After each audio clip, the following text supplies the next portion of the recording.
Mr. Speaker, I will also update the House on the fiscal performance for the year 2024. Mr. Speaker, the fiscal performance in the year 2024 was characterized by improved revenue collection, but with significant expenditure overruns. In addition, large arrests were accumulated over the period. Mr. Speaker, in summary, the provisional data shows the following. 1. Primary balance on commitment basis, the key fiscal anchor of the IMF program, worsened from a deficit of 0.2% of GDP at the end of 2023 to a deficit of 3.9% of GDP at the end of the year 2024. This is 4.4 percentage points worse than the target surplus of 0.5% of GDP. Sadly, Mr. Speaker. On cash basis, Mr. Speaker, the primary balance was a deficit of 1.2% of GDP against a target of 0.6% of GDP, representing a 100% deviation.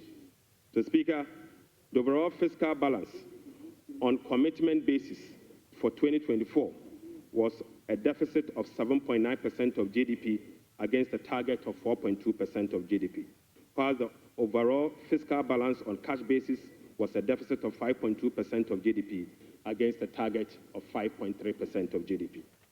Total revenue and grants amounted to 186.6 billion Ghana cedis, or 15.9% of GDP, 5.3% above the revised target of 177.2 billion Ghana cedis, or 17.4% of GDP.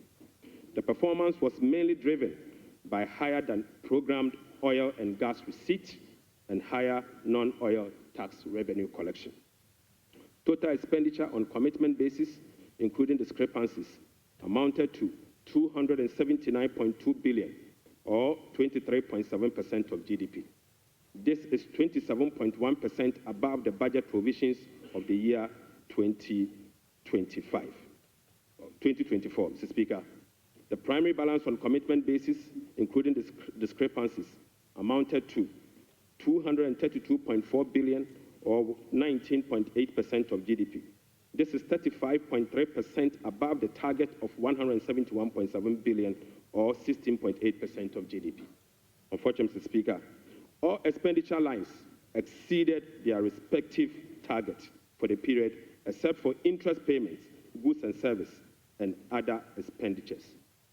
Right Honourable Speaker, the discrepancies for the year 2024 being unclassified expenditure was 3.8 billion Ghana cedis as compared to 12.9 billion Ghana cedis in the year 2023. Mr. Speaker, at the end of December 2024, provisional data indicate that gross central government and guaranteed debt was 726.7 billion from 610 billion in 2023. This represents 61.8% of GDP in 2024, compared to 68.7% in the year 2023. Mr. Speaker, it is instructive to note that the debt to GDP ratio and the dollar component of our debt that has come down, that has reduced, is as a result of the 37% haircut on principal of Eurobond debt under the debt restructuring. Mr. Speaker, it is important to know that. Mr. Speaker, Right Honourable Speaker, it is instructive to note that the debt to GDP that has reduced is as a result of the 37% haircut on principal and interest that were given to Eurobond bondholders. So, Speaker, you may recall that the government commenced the debt restructuring program in the year 2022 to restore debt sustainability and economic stability. As of now, the restructuring process is approximately 93% completed. The remaining 7% relate to debt of $2.7 billion owed to commercial creditors. We are committed to completing the remaining debt restructuring as soon as possible. The Speaker, real sector development in the year 2024. Right Honourable Speaker, provisional 2024 GDP statistics published by the Ghana Statistical Service on the 10th of March 2025 shows that overall real GDP growth increase. So Speaker, at the end of increased to 5.7% in the year 2024. So Speaker, I take that again. The Speaker, provisional 2024 GDP statistics published by the Ghana Statistical Service on the 10th of March 2025 show that overall GDP growth grew by 5.7% of GDP in the year 2027, compared to the growth rate of 3.1% recorded over the same period. Mr. Speaker, the key driver of this growth was largely coming from gold mine. Mr. Speaker, including Galamsey. Including Galamsey. Mr. Speaker, Galamsey growth cannot be sustainable. Mr. Speaker, non-oil GDP growth. Mr. Speaker, the non-oil GDP grew by 0.6% in the year 2024, compared with the growth rate of 3.6% recorded in 2023. Mr. Speaker, the gross international reserves increased to a stock position of $8.98 billion at the end of 2024, and was enough to cover 4 months of imports, exceeding the target of a floor of 3 months of import cover. At the end of 2024, the currency had depreciated by 19.2% against the US dollars, 17.8% against the euro, against the British pound, Mr. Speaker, and it had depreciated by 13.7% against the euro. Mr. Speaker,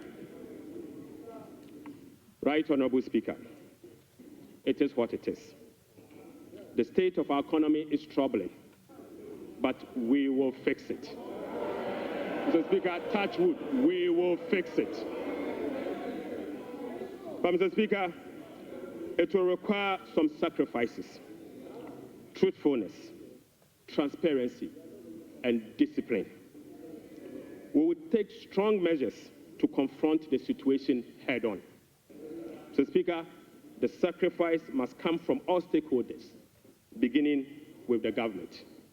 Mr. Speaker, His Excellency the President appreciates this and has led the charge by significantly downsizing his government from the Elephant 88 to the Umbrella 60. Mr. Speaker, he has also reduced the number of his government ministries from the Elephant 30 to the Umbrella 23. Mr. Speaker, as part of the contribution to the resetting agenda, organized labor has followed suit by working with government and employers association to agree on a modest 10% increase in base pay and minimum wage for the year 2025. Right Honourable Speaker, on behalf of His Excellency the President, I would like to express my profound gratitude to organized labor and employers. Mr. Speaker, ordinary Ghanaians have also sacrificed by enduring the negative impact of severe currency depreciation since 2022. Hyperinflation, high food inflation, principal and interest haircuts, soaring interest rates, among others. Mr. Speaker, it is now time for the people's representative, the members of parliament, and the judiciary to also follow suit. I would like to call on all other stakeholders, including the business community, faith-based organizations, academia, and civil society to support this national call. So, Speaker, our immediate task is to reset our nation, to restore good governance, reduce the excruciating suffering of our people, and set our country on a trajectory of economic transformation. So, Speaker, our vision is to build a prosperous and a democratic state, anchored on the principles of freedom and justice, providing equal opportunities for all. So, Speaker, through this vision, we will work together to build the Ghana we want. Right Honorable Speaker, the resetting agenda will be anchored on the following. 1, restoring hope in our democracy, renewing trust in public officials, and helping every Ghanaian attain their full potential. Offering a trusted hand to the vulnerable, particularly women and youth, and creating a new Ghana for coming generations. And finally, stimulating demand by patronizing made-in-Ghana goods under the 24-hour economy. Mr. Speaker, today I came to this chamber with made-in-Ghana bag, signifying, Mr. Speaker, with made-in-Ghana bag, Mr. Speaker, I would like to first present, Mr. Speaker, they don't know that in Ghana we sew suit. Right, Honorable Speaker, I would like to first present the government's immediate and strong measures to address the current challenges we are confronted with,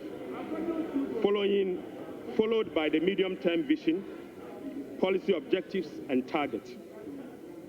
Right, Honorable Speaker, consistent with Section 14 of the Public Financial Management Act 2016, Act 911, the fiscal policy objectives of this government is to support the economic transformation agenda to ensure the macroeconomic stability of the country within the macroeconomic and fiscal framework.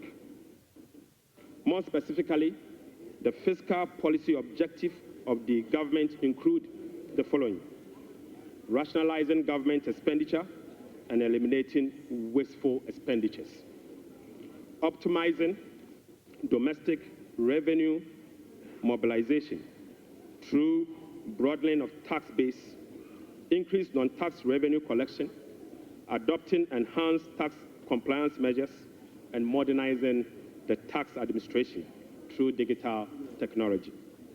Mr. Speaker, we will also increase the share of domestic expenditure to spur economic growth and job creation. We'll be reducing public debt to sustainable levels and adopting prudent debt management practice to support debt sustainability. Reducing the fiscal deficit progressively in accordance with the amended Fiscal Responsibility Act to promote fiscal and debt sustainability. And Mr. Speaker, restoring confidence in the Ghana economy. Right, Honorable Speaker, our approach will be to foster economic growth, accelerate job creation, reduce inflation, and stabilize the cedi. To achieve this, it is crucial that we establish the macroeconomic stability and ensure debt sustainability. So, Speaker, we are confident that by prioritizing these fundamental elements, we can cultivate an environment where individuals can prosper and businesses can thrive in Ghana. So, Speaker, Ghanaians, through the recent National Economic Dialogue, have expressed a clear desire for fiscal deficit and public debt to be reduced through cuts in government spending rather than through only tax measures. We wholeheartedly agree. So, Speaker, going forward, we will tailor our expenditure to align with our fiscal realities. After all, whoever pays off their debt gets rich. So, Speaker, we are poised to implement a three-pronged approach to achieve our objective, beginning with this budget immediately. First will be to recalibrate the fiscal adjustment, and we believe that by prioritizing spending-led fiscal adjustment can initiate a positive cycle. Fiscal adjustment can initiate a positive cycle in a way that first, it will help lower inflation and curb depreciation of the cedi. Secondly, it will lessen government reliance on borrowing, which in turn will reduce the crowding out of private sector and lower interest rates. Lastly, this approach will ease the strain on monetary policy, allowing the central bank some greater flexibility to reduce monetary policy rates, ultimately resulting in lower bank and lending rates. Mr. Speaker, the second approach will be to deliver a shock therapy. Mr. Speaker, we are implementing a form of shock therapy to the economy by making significant spending cuts this year, thereby reducing the government financing needs and front-loading fiscal adjustments. This is the down payment for our policy credibility and credit worthiness. Right Honourable Speaker, our third approach will be to restore fiscal responsibility. By moving forward, we will enhance public financial management by empowering ministers to effectively manage their budget on their own, ensuring strict compliance with the commencement certificate. Mr. Speaker, we'll be passing and enforcing a revised Fiscal Responsibility Act. And finally, we will enforce the sanction regime for non-compliance of the Public Financial Management Act. Mr. Speaker, in pursuit of the overarching macroeconomic objectives, the following macroeconomic targets have been set for the year 2025. Overall real GDP growth of at least 4% of GDP. So, Speaker, not less non-oil real GDP growth of at least 4.8% of GDP. Mr. Speaker, end period inflation rate of 11.9%. Mr. Speaker, primary balance on commitment basis of a surplus of 1.5% of GDP. Mr. Speaker, gross international reserves,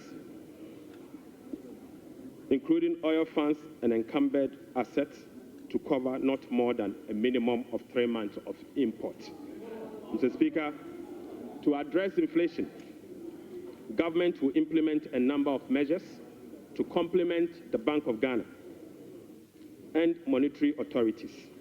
Mr. Speaker, the measures to stabilize the exchange rate include the following. We will be establishing the Ghana gov't to enhance the generation of accumulation of forex to support the stability of the Ghana cedi. The Bank of Ghana will continue to implement its FX forward auction to support the stability of the Ghana cedi. Government's strong fiscal consolidation through the reduction in public sector spending and the fiscal deficit will reduce the pressure on the exchange rate. Mr. Speaker, our import substitution drive under the 24-hour economy involving domestic production of key products originally imported will reduce imports and related FX requirements, boding well for FX stability.